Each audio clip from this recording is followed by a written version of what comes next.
यहाँ पर आप सीखते हैं बिल्कुल शुरुआत से इंग्लिश पढ़ना। छोटे छोटे वाक्य होंगे, रोज़ाना प्रयोग होने वाले शब्द होंगे जिनका हिंदी में यहाँ पर आप मीनिंग सीखेंगे। वाक्यों का हिंदी में ट्रांसलेशन होगा, यानी कि हिंदी में अनुवाद होगा, जिससे धीरे धीरे आपको इंग्लिश पढ़ने के साथ साथ सही वाक्यों की पहचान होगी, उनको आसानी से समझ पाएंगे। इस क्लास में आप ढेर सारे ऐसे सेंटेंसेस और वर्ड्स को सीखेंगे जो रोज़ाना आपके काम आते हैं, और कंटिन्यू इस प्रोसेस को, यानी लगातार इस प्रोसेस को अप्लाई करने से, जारी रखने से आप अपने इंग्लिश को इम्प्रूव कर सकते हैं। तो चलिए क्लास की शुरुआत करते हैं। आर यू क्रेज़ी, तो इसको हम क्रेज़ी पढ़ेंगे, क्रेजी ना पढ़ें कि जेड वाई को जी करके पढ़ दें, जेड का उच्चारण ज करके होगा। तो आर यू क्रेज़ी, जब आर हो गया, इज़ हो गया, एम हो गया, अगर ये शुरू में आ जाते हैं और जब ये सेंटेंस यहाँ पर ख़त्म हो रहा है क्वेश्चन मार्क में, लास्ट में क्वेश्चन मार्क लगा है, प्रश्नवाचक चिन्ह लगा है, तो यहाँ पर हम जब अनुवाद करेंगे तो क्या करके करेंगे, यानी इस आर को आप क्या बोलेंगे। एक तरीके से अनुवाद करते समय ध्यान रख सकते हैं कि क्या, यू का मतलब आप या तुम, क्रेज़ी, क्रेज़ी का मतलब है पागल, तो आर यू क्रेज़ी, क्या तुम पागल हो, क्या तुम पागल हो। फिर यहाँ पर है हैव यू गॉन, अब जब शुरू में हैव आ रहा है, जैसे कि ये आ रहा है, सेम ऐसे ही हैव हो सकता है, हैज़ हो सकता है, डू हो सकता है, डज हो सकता है, ये सब इंग्लिश की हेल्पिंग वर्ब होती है, सहायक क्रिया। तो इनके बारे में जानना बहुत ज़रूरी है, क्योंकि ये जब जान पाएंगे तभी तो एक सही वाक्य बना पाएंगे, अंग्रेज़ी का पढ़ पाएंगे, लिख पाएंगे। तो हैव यू, अब तो यहाँ पर भी हम हिंदी में अनुवाद करेंगे तो हैव को क्या पढ़ेंगे। हैव के बहुत सारे मतलब होते हैं, लेकिन यहाँ पर ये लास्ट में क्वेश्चन मार्क लगा है, तो प्रश्नवाचक चिन्ह लगा है, तो यहाँ हम अनुवाद करते समय क्या बोलेंगे। फिर क्या, यू का मतलब तुम या आप, यहाँ पर ये गॉन लगा है, जैसे कि मैंने जब गो की फॉर्म्स बताई थी, गो, वेंट और गॉन। गो की फॉर्म होती है गो, वेंट और गॉन, तो गॉन कौन सी फॉर्म है, थर्ड फॉर्म है। जब हैज़ हो गया, हैव हो गया, इनके साथ जो है ये थर्ड फॉर्म लगती है। और टेंसेस में बताऊं तो परफेक्ट टेंस है, उनमें ये लगती है थर्ड फॉर्म। तो मतलब यहाँ पर हो जाना, ठीक है, हो जाना, हो गए, हो, इस तरीके से हो चुके हो, ऐसे अनुवाद होगा, जैसे कि हैव यू गॉन। अब यहाँ पर मैड, मैड और क्रेज़ी, ये है मैड, मैड का मतलब पागल और क्रेज़ी का मतलब भी पागल। तो हैव यू गॉन मैड, क्या तुम पागल हो चुके हो। तो हैज़ और हैव के साथ वर्ब का तीसरा रूप लगता है। तो क्या तुम पागल हो चुके हो या हो गए हो, ये अनुवाद होगा। और यहाँ पर था क्या तुम पागल हो, यहाँ पर हो चुके हो या हो गए हो, इस तरीके से अनुवाद नहीं हो रहा था इस पहले वाले वाक्य में। दोनों के लास्ट में ही ये चिन्ह लगा है जो क्वेश्चन मार्क है, प्रश्नवाचक चिन्ह है। फिर है एज यू से, एज का मतलब क्या होता है, जैसा, एज का मतलब जैसा। फिर यू, यू का मतलब तुम, से का मतलब कहना, तो जैसा तुम कहो, एज यू से, तो इसको भी एज करके पढ़ रहे हैं, एस करके नहीं पढ़ेंगे, यानी ये जो एस है इसका उच्चारण भी हम ज करके ही करेंगे। फिर यहाँ पर है ऑलमोस्ट, ये है ए एल ऑल और M O S T most. Almost का मतलब क्या होता है, लगभग, क्या हो गया, लगभग, ऑलमोस्ट। फिर ये है इनफ, क्या है, इनफ, यहाँ पर जी एच का फ उच्चारण हो रहा है, और ओ यू को अ करके, यानी एन के साथ ही अ साउंड आ रहा है, तो इनफ, इनफ का मतलब काफ़ी है, इनफ का मतलब कोई चीज़ काफ़ी होना, तो इनफ।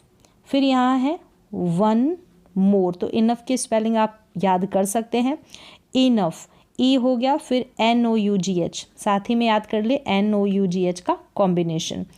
वन मोर क्या है, वन मोर, मतलब इस पूरे का मतलब है वन मोर का और एक, और एक हिंदी में इसका अनुवाद, और एक के लिए आप वन मोर बोल सकते हैं। फिर यहाँ पर है, वापस से देखिए, वन मोर और यहाँ पर है थिंग, वन मोर थिंग मतलब कि और एक बात, और एक चीज़ या और एक बात, तो थिंग का मतलब वैसे चीज़ होता है, लेकिन जब ये सेंटेंस ऐसे यूज़ किया जाता है तो इसको आप हिंदी में इस तरीके से बोल सकते हैं बिना ग्रामर के, जैसे और एक बात, one more thing, one more thing. फिर यहाँ पर है वंस मोर। अब ये वन नहीं है, ये वंस है। क्या है, सी बीच में आ रहा है, पहले तो वन था और ये वंस है। वंस मोर यानी कि और एक बार। किसी चीज़ के लिए हम बोलते हैं एक बार, फिर एक बार और करो, तो वंस मोर यानी कि और एक बार। तो यहाँ पर ये जितने भी आपको सेंटेंसेस नज़र आ रहे हैं, स्पेशल अलग यानी आपको ग्रामर को पढ़ने की ज़रूरत नहीं है। इन वर्ड्स को, इन शब्दों को, इन वाक्यों को ऐसे ही याद कर सकते हैं, ऐसे ही इनकी प्रैक्टिस कर सकते हैं, बिना ग्रामर के ही इनकी प्रैक्टिस की जाती है। फिर यहाँ पर है वेरी हॉट। क्या है, वेरी हॉट यानी कि हॉट का मतलब क्या होता है, गरम, तो बहुत गरम है, वेरी हॉट, बहुत गरम। फिर यहाँ पर है वेरी कोल्ड यानी कि बहुत ठंडा, वेरी कोल्ड। ओके, ये है सेंटेंस कि ओके, नो प्रॉब और lem, no problem. Okay, no problem. Okay मतलब कि ठीक है, और नो प्रॉब्लम यानी कि कोई बात नहीं, कोई बात नहीं के लिए हम नो प्रॉब्लम वर्ड का यूज़ करते हैं। ओके, नो प्रॉब्लम, ठीक है, कोई बात नहीं। फिर आगे है कि आई डोंट। ये क्या है, डोंट, आई का मतलब मैं होता है जैसे, और डोंट जो है डू और नॉट, ऐसे डू नॉट का शॉर्ट रूप, यानी ये कॉन्ट्रैक्टेड रूप है, यानी शॉर्ट में आप डू नॉट को ऐसे लिख सकते हैं डोंट, जैसे डजंट यानी डज नॉट को भी डजंट लिखा जाता है। फिर यहाँ पर है I don't care. I don't care, care का मतलब होता है परवाह करना, केयर करना, परवाह करना। अब यहाँ पर डोंट आ रहा है, मतलब ये नहीं वाला सेंस निकलेगा इसमें। डू नॉट यानी कि नहीं है कोई चीज़ आपको, तो आई डोंट केयर, तो मुझे, यहाँ पर मैं परवाह नहीं बोलेंगे, अब आई को मुझे कर देंगे, तो मुझे परवाह नहीं। जैसा सूट होगा आई के लिए हम वैसा ही अनुवाद करेंगे। जहाँ मैं बैठ रहा है वहाँ पर मैं करके हम बोलेंगे, और जहाँ पर मुझे, तो वहाँ पर मुझे अनुवाद होगा। तो आई डोंट केयर यानी कि मुझे परवाह नहीं, डोंट केयर। और अगर केयर होता, डोंट नहीं लगा होता, तो मुझे परवाह है। फिर आगे है नथिंग। क्या है, इसको नो और थिंग करके ना पढ़ें, तो एक बार आपने पढ़ लिया तो अब हमेशा इसको नथिंग ही पढ़ेंगे। फिर जब नहीं पढ़ते हैं, शुरुआत में पहली बार पढ़ते हैं, तो नो थिंग करके भी प्रोनाउंस कर देते हैं।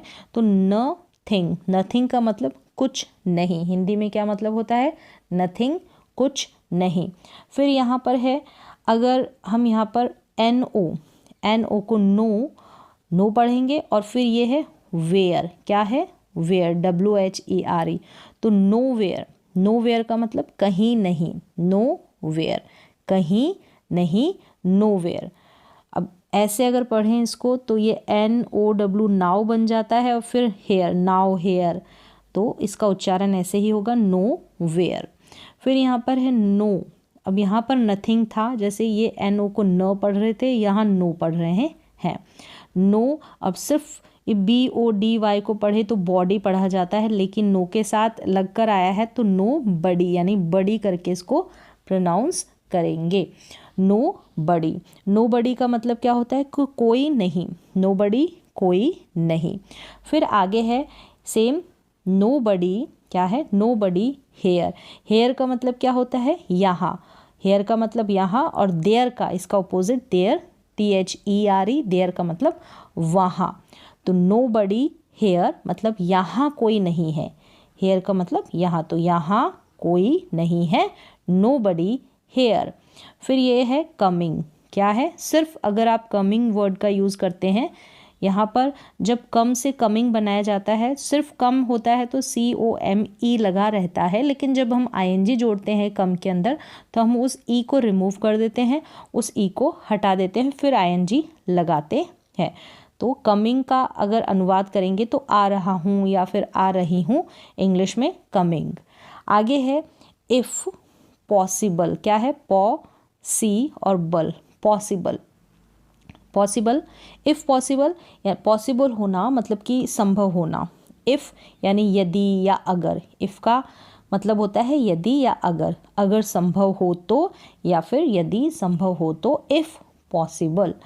इफ़ सेम वही कि इफ़ यदि या फिर अगर, इस तरीके से। तो ये है नेसेसरी। क्या है? नेसेसरी। नेसेसरी। तो इसको डिवाइड करके आप स्पेलिंग को भी याद कर सकते हैं। यहाँ पर CE आ रहा है, ना कि SE। SE नहीं आ रहा, और यहाँ पर डबल S आता है नेसेसरी में। नेसेसरी का मतलब ज़रूरी या आवश्यक। तो इफ़ नेसेसरी यानी कि यदि आवश्यक हो, इफ़ नेसेसरी। और इफ़ पॉसिबल मतलब यदि संभव हो, और यहाँ पर इफ़ नेसेसरी यदि आवश्यक हो, यदि ज़रूरी हो। आगे है वॉट और फॉर। वॉट फॉर लगा हुआ है, और फिर लास्ट में क्वेश्चन मार्क भी लगा है। वॉट फॉर का मतलब होता है किस लिए। वॉट फॉर किस लिए। और अगर शुरू में फॉर और फिर वॉट आ जाए, इसको वाट नहीं पढ़ेंगे, ये है वॉट। क्या है? वॉट। तो अगर शुरू में फॉर आ गया और फिर वॉट आ गया तो भी इसका मतलब सेम होगा, किस लिए। वॉट फॉर किस लिए, या फिर फॉर वॉट किस लिए। फिर यहाँ पर है अबाउट। क्या है? अबाउट। अबाउट फिर वॉट। About what.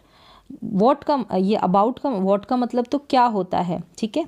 और अगर अबाउट आ रहा है, अबाउट का मतलब होता है किसी के बारे में, और पूरा मिलकर इसका अनुवाद हो जाएगा अबाउट फॉर, यानी कि अबाउट वॉट यानी कि किस बारे में। अबाउट वॉट किस बारे में। फिर यहाँ पर है फॉर whom। क्या है? ये हु है, अगर एम नहीं होता तो हु होता, एम लगा हुआ है तो whom हो गया। क्या है इसका उच्चारण? whom।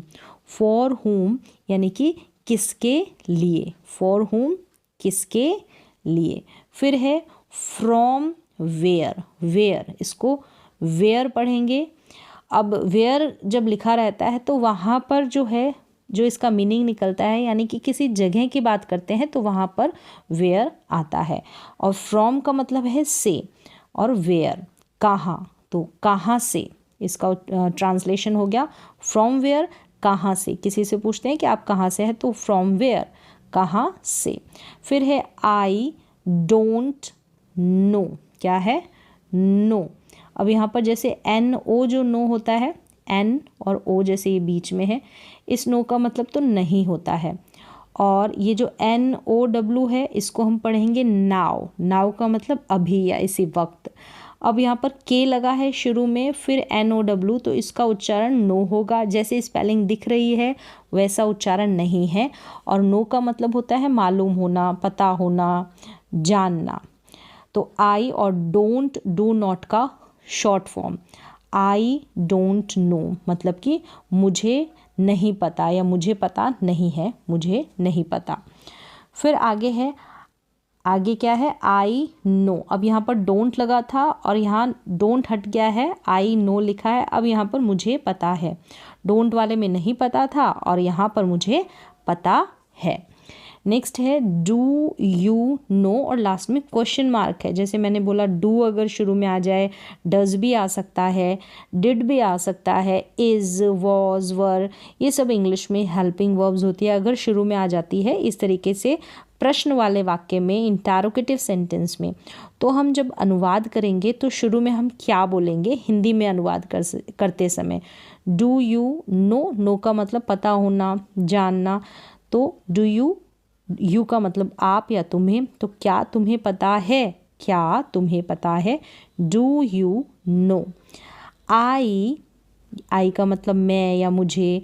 थिंक का मतलब सोचना भी होता है, और कुछ लगने के सेंस में भी, मुझे लगता है, इस तरीके से भी हम इसका यूज़ करते हैं think. So, I think so. अगर TH नहीं होगा तो इंक बन रहा है, और TH लग गया तो थिंक बन गया। आई थिंक सो मतलब कि मुझे ऐसा लगता है। अब सो का मतलब ऐसा, सो का हिंदी में मतलब हो गया ऐसा। फिर यहाँ है आई डोंट थिंक सो। अब यहाँ पर डोंट नहीं लगा था, अब यहाँ पर डोंट लग गया है। अब ये नेगेटिव बन गया है कि मुझे ऐसा नहीं लगता है। I don't think so. सो का मतलब ऐसा। फिर ये है व्हाट डू यू थिंक। अब यहाँ पर लास्ट में क्वेश्चन मार्क लगा है, यानी कि ये प्रश्नवाचक वाक्य है, इंटेरोगेटिव सेंटेंस है। तो व्हाट डू यू थिंक।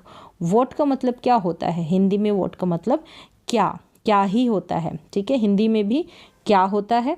और यहाँ पर जो डू है, डू हो सकता है, डज भी हो सकता है, डिड भी हो सकता है, इज, एम, आर, वॉज, वर, ये सभी हेल्पिंग वर्ब होती है, ये सभी हेल्पिंग वर्ब होगी। और इससे हम जो ट्रांसलेट, अगर आपको इसकी जानकारी होती है तो अनुवाद करते समय आपको थोड़ा इजी लगता है, समझ में आ जाता है कि किस समय की बात हो रही है। तो व्हाट डू यू का मतलब तुम्हें या आपको, थिंक का मतलब लगना। तो तुम्हें क्या लगता है, तुम्हें क्या लगता है, तो है जो आ रहा है ना लास्ट में, तो इससे डू का सेंस निकल रहा है, मतलब कि ये अभी की बात हो रही है, ये जो वर्तमान समय इसकी बात होती है तो डू आ जाता है। अगर यहाँ डिड होता तो पास्ट की बात होती कि तुम्हें कैसा लगा, इस तरीके से क्या लगा। तो व्हाट डू यू थिंक, तो है करके आप अनुवाद कर दें अगर बिल्कुल बिगिनर हैं तो। और बाकी हेल्पिंग वर्ब की जानकारी होनी बहुत ज़रूरी है, मतलब कि सहायक क्रियाएं बोलेंगे हिंदी में इनको, हेल्पिंग वर्ब्स को। व्हाट डू यू थिंक मतलब तुम्हें क्या लगता है। तो थिंक का मतलब लगना, थिंक का मतलब सोचना भी होता है, तो यहाँ पर लगना। फिर ये है टू मच, क्या है, अगर सिर्फ टी ओ टू होता तो टू बोलते, डबल हो गया तो थोड़ा सा हम जोर देकर बोल देंगे टू मच। टू मच का मतलब क्या होता है, बहुत ज़्यादा है, इसका हिंदी में अनुवाद कि बहुत ज़्यादा है, टू मच। फिर ये है नाइस, क्या है, नाइस, इसको नीस नहीं पढ़ेंगे, नाइस। और ये है वेदर। अब ये जो ई ए है, इसको बड़ी ई के ई ए को पढ़ने में परेशानी होती है, इसका रूल नहीं है कोई, ये सिर्फ प्रैक्टिस से ही आपको पता चलता है। जैसे अब इसको वीदर नहीं पढ़ेंगे। अगर हम बात कर रहे हैं मौसम की, तो मौसम जो है इंग्लिश में मौसम को हम वेदर बोलते हैं, तो इसका मीनिंग आपको पता होना चाहिए कि ये वेदर है, वेदर का मतलब मौसम है, और इसका उच्चारण वेदर है ना कि वीदर है। तो यहाँ पर ई ए को ए के रूप में प्रोनाउंस कर रहे हैं। तो नाइस वेदर, नाइस का मतलब अच्छा और वेदर का मतलब मौसम, तो अच्छा मौसम है, नाइस वेदर। ये है ट्रू, क्या है, ट्रू, ट्रू का मतलब सही है, कोई चीज़ सही है तो ट्रू। फिर है इम्पॉसिबल, इम्पॉसिबल क्या है, इम्पॉसिबल, अगर पॉसिबल होता तो संभव है, ठीक है, कोई चीज़ पॉसिबल है, संभव है। इम लग गया है आई एम तो असंभव है, मतलब कोई भी चीज़ कोई भी काम करना असंभव है, तो इम्पॉसिबल, इम्पॉसिबल।